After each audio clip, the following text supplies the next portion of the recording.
Bonjour à tous, bienvenue sur le YouTube Chasse Passion. Je vous fais une présentation d'arme aujourd'hui, donc c'est une arme rayée, vous l'avez vue, est-ce que vous l'avez reconnue? Oui, non? C'est la Ata Turca avec une optique GPO. Ata Turca, donc comme son nom l'indique, elle est fabriquée en Turquie par le fabricant Ata Arms. Donc c'est un fabricant qui existe depuis de nombreuses années en Turquie. Ça a été d'ailleurs même, enfin son inventeur, Celal Yolu, qui a créé la marque Ata Arms. Ça a été le premier à fabriquer un fusil superposé en Turquie en 1973. Donc ça c'était pour la petite histoire. Donc Ata Turca, Ata Arms fabrique des fusils semi-automatiques, des fusils superposés, juxtaposés, et donc depuis quelques années une arme rayée. Il faut savoir qu'avant les Turcs n'avaient pas l'autorisation de fabriquer des armes rayées. Elle a commencé à être produite en 2015 chez Ata Arms, elle est arrivée en France en 2018 dans une version V1, donc qui est une première version de la Ata qui n'est pas celle-là, de la Turca qui n'est pas celle-là. Et là, cette année, donc, est arrivé ce nouveau modèle. Donc si vous avez connu l'ancienne Ata Turca, donc elle était en bois déjà, elle était beaucoup plus massive.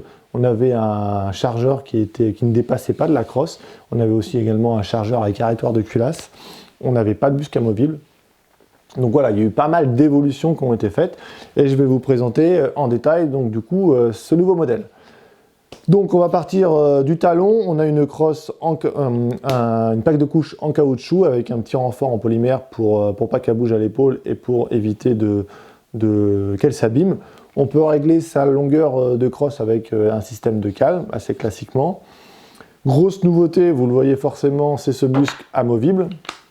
Ah, vous allez voir, c'est pas fait pour tirer les éléphants dans le calibre dans lequel je vous la présente. Donc du coup, on a un très très bon busque amovible. Donc ça, il est très agréable. Il n'est pas vraiment en soft touch, vous savez, ce petit revêtement très doux, mais c'est presque quoi. C'est vraiment, il est agréable au toucher, il est agréable à la joue, il agrippe mais sans trop agripper. Donc là on a vraiment un très bon busque. Il peut se régler facilement, donc avec un simple petit bouton, voilà, vous appuyez dessus puis vous réglez votre hauteur très facilement. On a des anneaux des emplacements pour mettre des anneaux de grenadière, voilà. On remonte un petit peu, vous voyez qu'on a une crosse classique, de forme très classique, crosse pistolet, avec des inserts grippe de chaque côté pour sa prise en main. J'arrive donc sur la culasse, on a une culasse 3 tenons qui s'ouvre à 60 degrés. Elle a un seul guide, donc malgré le fait qu'elle a un seul guide, c'est une culasse qui, je trouve, est très fluide. Alors moi j'ai pas mal chassé avec cet été. Voilà, moi je trouve que c'est une culasse qui est vraiment fluide, même quand, bon là, évidemment on la manipule à vide, mais même quand on a tiré une balle et qu'on doit la extraire, c'est vraiment, elle est très fluide, elle marche très bien, et on n'a aucun problème de prise en main, puisqu'on a un levier de culasse qui est assez excentré de la crosse, et qui permet d'être vraiment bien pris en main. C'est pas une boule sur ce levier, c'est une espèce de poire, un petit peu striée sur le pourtour, qu'on prend vraiment bien en main. Et là, pour le coup, on manipule vraiment bien sa culasse. Il y a une sécurité classique sur le côté, ce n'est pas un armeur séparé. Donc on a un petit bouton voilà, pour retirer sa culasse, rien de très classique. Au niveau de la détente, là aussi c'est une belle surprise puisqu'on peut régler ses poids de départ. Donc on a 2 poids de départ possibles de régler. Donc on a une petite vis qu'on règle sous le pontet. Et on peut régler ses poids de départ à 800 grammes ou 1,6 kg. Donc 800 grammes, ça commence à être vraiment très léger. Faut faire attention, il faut maîtriser. Néanmoins, pour l'affût, c'est juste génial. On a une détente qui est très directe, avec une queue de détente qui n'est pas striée, qui est lisse, mais qui est très directe. Réglé à 800 grammes, moi j'ai pris beaucoup de plaisir, alors que ce soit au stand pour faire des tests de précision ou à la chasse à l'approche. Donc j'ai pris beaucoup de plaisir à avoir une carabine avec laquelle je peux régler mon poids de départ et qui a un poids de départ très léger.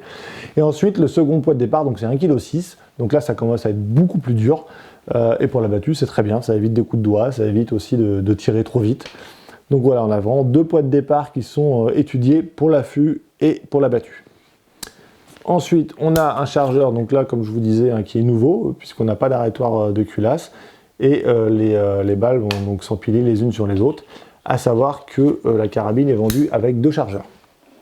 Donc je remonte, j'arrive donc sur mon boîtier de culasse. Vous l'avez vu, on a un rail Picatinny de 21 mm. Donc le boîtier de culasse, lui, percé taraudé, et sur lequel on va venir donc fixer son rail Pica pour fixer ses optiques. Je reviendrai un petit peu à la fin de la vidéo d'ailleurs sur cette très bonne optique GPO. Alors malgré le fait qu'on a ce rail Pica, donc bien évidemment vendu d'origine, on a quand même des organes de visée. Ce qui est pas mal puisqu'il y en a de plus en plus de carabines sur lesquelles on n'a plus d'organes de visée pour des questions d'esthétisme, de coût de production, de mode. Donc là, c'est pas le cas. On a des organes de visée classiques avec une hausse et un guidon qui ont des inserts en fibre optique. Un petit guidon qui est monté sur ressort pour éviter de l'abîmer.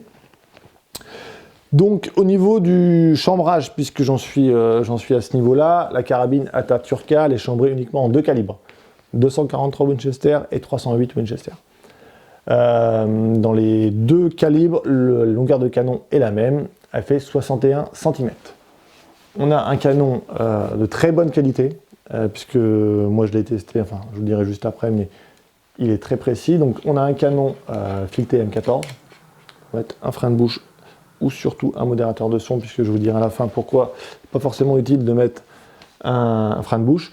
Donc au niveau de la qualité de la canonnerie et de la précision de l'arme, elle est sub-MOA, ça veut dire qu'à 100 mètres, vous mettez 3 balles, enfin si vous êtes capable de le faire, mais normalement c'est pas très dur, vous mettez 3 balles dans 29 mm. Donc moi j'en ai mis plus que 3, parce que c'est vraiment une canonnerie qui... le canon, c'est pas un canon lourd, hein, mais c'est un canon qui commence à être assez épais. C'est un canon qui est très précis. Et même quand au stand on commence à avoir tiré 5, 6, 7 balles, même si j'ai fait comme tout le monde des coups de doigt, on arrive à avoir des groupements qui sont excellents, malgré que le canon chauffe. Donc là-dessus, c'est pour moi aussi une très belle surprise, parce que la précision de l'arme, bien évidemment, c'est très important. Il y a des balles qu'elle va mieux digérer que d'autres. Après, j'ai même pu garder en tête, à vrai dire, quelles sont les balles qu'elle digérait le mieux. C'est vrai que j'aurais pu le faire. D'ailleurs, je pourrais vous le dire si vous voulez en commentaire. Mais sur beaucoup de balles, quand même, elle groupait parfaitement. Je crois qu'il y avait juste une balle ou deux qu'elle digérait un peu moins bien. Et encore, on va avoir des écarts de peut-être 3-4 cm maximum entre 2 impacts. Donc ensuite je remonte, j'ai pas parlé, donc sur le devant de la crosse, le repose-main, on a les mêmes inserts grip que sur la poignée pistolet, donc on a une bonne prise en main de la carabine. Voilà. Alors, il faut que je vous parle du poids, puisque la Ataturka va souffrir d'un défaut, c'est son poids.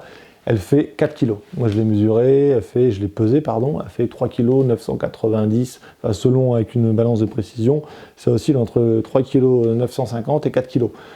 Avec son rail Pica, sans l'optique, avec le chargeur 100 balles. Donc c'est une carabine qui est lourde, c'est peut-être son seul défaut à mon avis. Voilà, bon, ça réside dans... Elle n'a pas forcément subi de cure d'amaigrissement dans cette génération 2. Ça réside dans le fait qu'on a un busque amovible, donc forcément ça prend un peu de poids. On a une canonnerie qui est de très bonne qualité, mais forcément du coup elle en paye un peu le tribut au niveau du poids. On a un canon qui est quand même déjà assez long, 61 cm, donc c'est vrai qu'on aurait un canon, comme on voit de plus en plus, de 51 ou 52 cm, on gagnerait quelques grammes. On a aussi un petit rail Pica qui forcément rajoute un peu de poids, donc tout ça faisant, c'est vrai que c'est une carabine qui est un petit peu lourde. Maintenant vous mettez là-dessus un point rouge de 50 grammes comme il y en a de plus en plus, vous avez une arme pour la battue qui est parfaitement équilibrée, il n'y a pas de souci. En plus on a vraiment une bonne plage de réglage pour positionner son point rouge, déjà en fonction de son envie, mais aussi de l'équilibre de l'arme. Donc voilà, c'est une carabine qui est Moi, j'ai pris beaucoup de plaisir à chasser avec, honnêtement. J'ai chassé beaucoup à l'affût avec, pas en battu, malgré que pour moi le 308 est un très bon calibre de battu. J'ai pas de souci là-dessus, mais sauf que voilà, j'en ai testé d'autres et puis voilà, moi je l'avais vraiment là, celui-là en plus je l'avais cette version de la Ataturka en 243, donc là c'est en plus fait pour l'affût. Donc beaucoup de plaisir à chasser avec. À savoir que c'est une arme, donc maintenant je vais parler aussi de son gros atout, puisque c'est son prix. La Turca elle vaut 719 € dans cette version synthétique noire, même prix en synthétique vert. On va aussi la retrouver en version bois, qui va être à 769 €. On aura un très beau camo, un peu pixel, un peu sable. On va vous mettre la photo en incrustation. Elle vaut un petit peu plus de 900 € uniquement par contre en 308 Winchester, elle n'est pas en 243. Donc ça c'est vraiment un gros atout puisqu'elle a un prix qui est quand même très très compétitif. 719 €, on a une carabine qui est fiable, simple de conception, donc fiable, solide, robuste, précise. Donc là c'est je pense une des carabines les mieux placées aujourd'hui sur le marché. Donc c'est distribué par Corcaroli, l'importateur At Arms en France.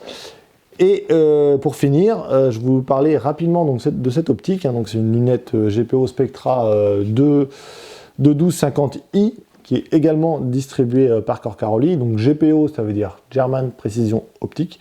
Donc c'est une société qui est récente, qui a été créée en 2015 par d'anciens ingénieurs de chez Schmidt & Bender et de chez Zeiss. Donc ils se sont mis ensemble, le siège social est en Allemagne. Donc ils sont partis d'un concept qui voulait réduire un peu, pas mal de coûts, notamment autour du marketing, autour il y a pas mal de petits coûts de production qui ont été réduits.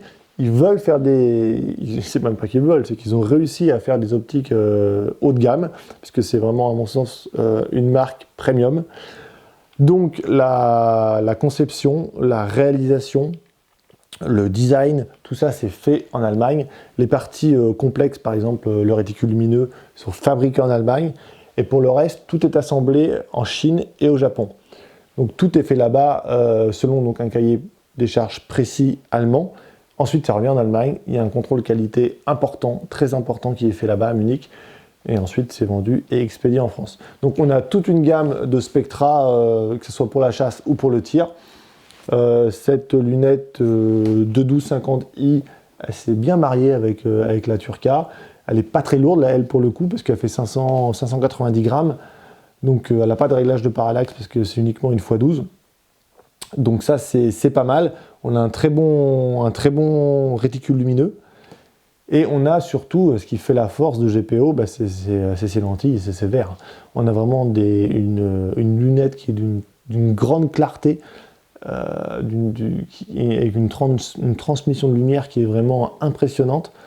Moi j'ai des optiques que je ne citerai pas, des jumelles d'une marque que je ne citerai pas, et je voyais mieux dans mon optique GPO que dans la jumelle. Et pourtant c'est des jumelles connues. Donc là il y a vraiment, un fabricant. Moi j'ai été séduit également par cette optique GPO. On a tout un test d'ailleurs des jumelles, parce qu'ils font aussi des jumelles et lunettes. On a tout un test de ces jumelles à retrouver sur Chasse Passion. Et je trouve que les jumelles sont encore plus une grande surprise, notamment par rapport au prix, que les optiques GPO. Alors cette lunette Spectra, la de 1250i, pour vous dire, elle vaut 849 €. Donc on est sur un prix moyen. Aujourd'hui, c'est vraiment un prix moyen, mais on a vraiment une qualité qui se rapproche du premium. Alors je ne sais pas si ils vont pouvoir conserver ces prix encore longtemps, mais honnêtement, aujourd'hui, quand on cherche une optique de qualité avec un budget moyen, GPO, c'est un sérieux candidat. Voilà, écoutez, j'espère que cette vidéo vous a plu. Si tel est le cas, n'hésitez pas à vous abonner à la chaîne YouTube. Et moi, je vous dis à très vite sur Chasse Passion.